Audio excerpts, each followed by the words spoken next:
few years back, I was staying at my girlfriend's dad's house with her for a month. It was situated between a large section of woods and a lake. Her dad owned many acres of land, including much of the nearby woods. He even had this little, I don't want to say path, but very narrow clearing in the woods that I'd like to walk through to clear my head. It was this one unnaturally foggy day that I wanted to go for a walk in the woods.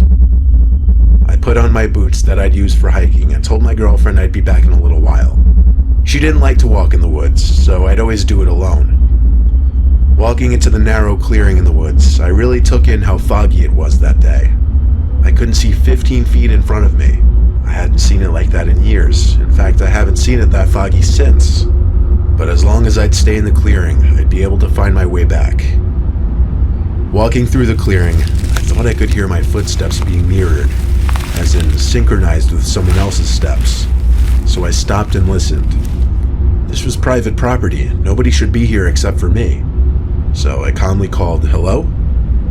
When I didn't hear any calls back or footsteps, I felt it was safe to continue walking. The woods had a very eerie vibe with the thick clouds of fog floating through the trees.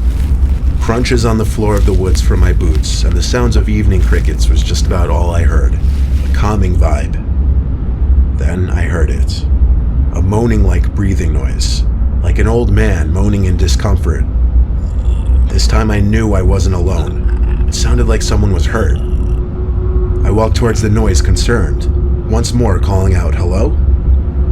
I stopped when I sharpened my senses a little and noticed the figure of a person standing just far enough away in the fog in front of me where I could see their presence there, but that's just about it.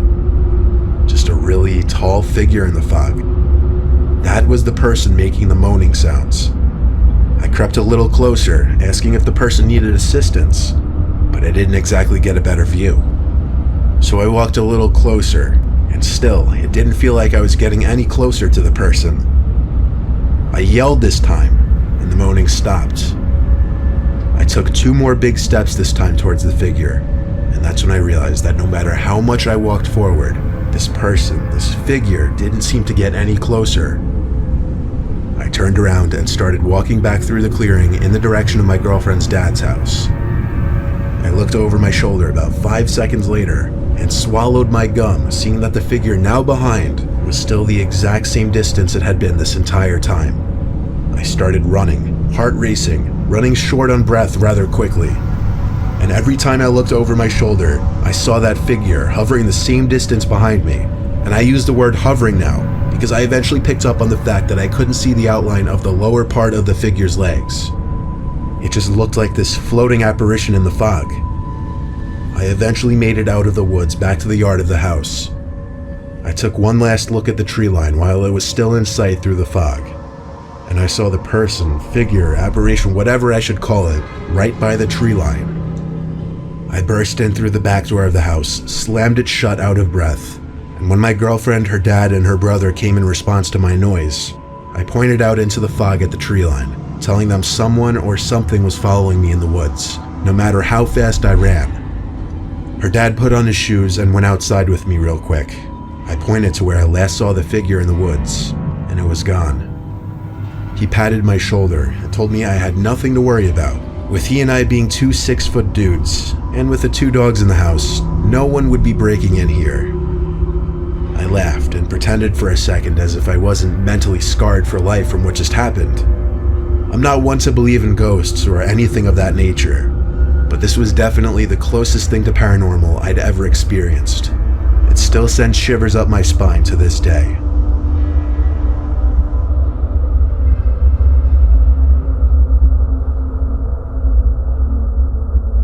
While in the process of moving from my parents' place in Staten Island to Manhattan, I was using a lot of apps like Craigslist and Letgo for new furniture.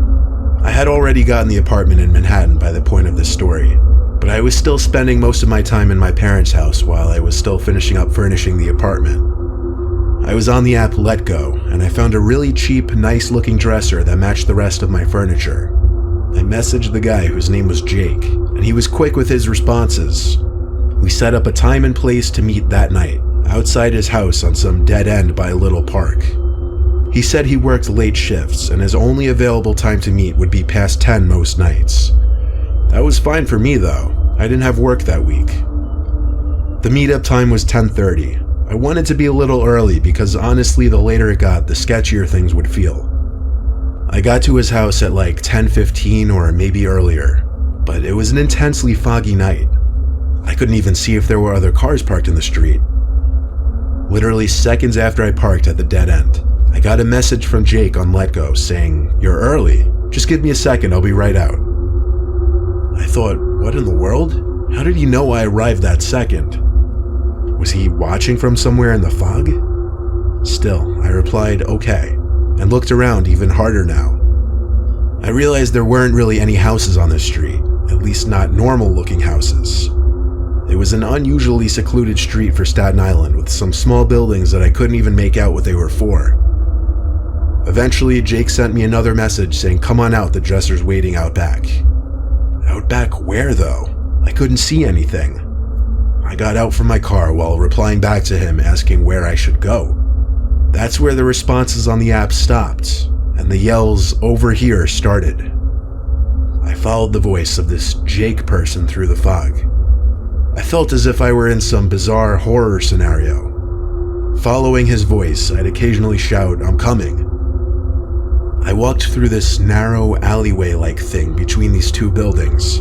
This wasn't a neighborhood street at all. I called out for Jake as I got through the alleyway to a backyard-type area. I didn't know if it was big or small because the fog, mixed with the darkness, wouldn't let me see more than 6 feet in front of me. Jake was no longer calling out for me. It just went completely dead silent, except for the sound of distant nighttime traffic. I knew in my gut something wasn't right. I was about to make my way back out of there.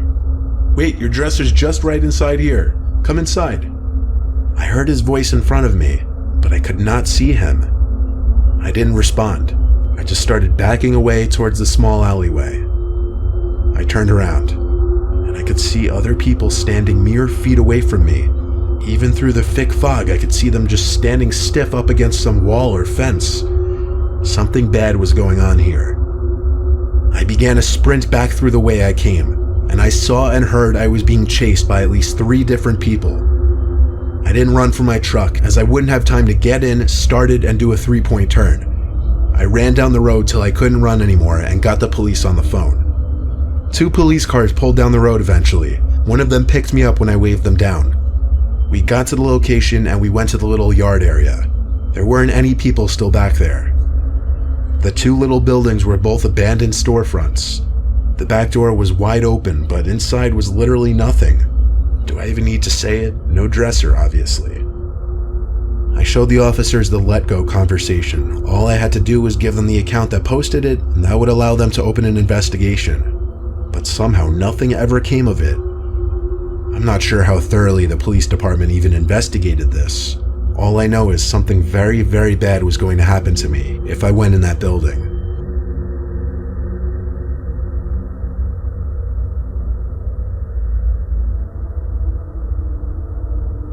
Last Saturday, while I'm writing this, it was an insanely foggy day. My family and I are quarantined in Jersey. My wife was out shopping, and my son was in his room. I was trying to get work done on my computer in my office room when my 6-year-old daughter Veronica came inside, saying she saw someone in the garden. I left the office to the window looking in the backyard where the garden is. And indeed, she was right. There was someone standing over my garden. Their back was to us, but they didn't appear to be doing anything, and I know it sounds unbelievable, but I really couldn't tell if it was a man or a woman. That's how foggy it was. I knocked on the glass to try and scare them away. I saw them turn their head, then walk over my garden deeper into the fog until we couldn't see them anymore.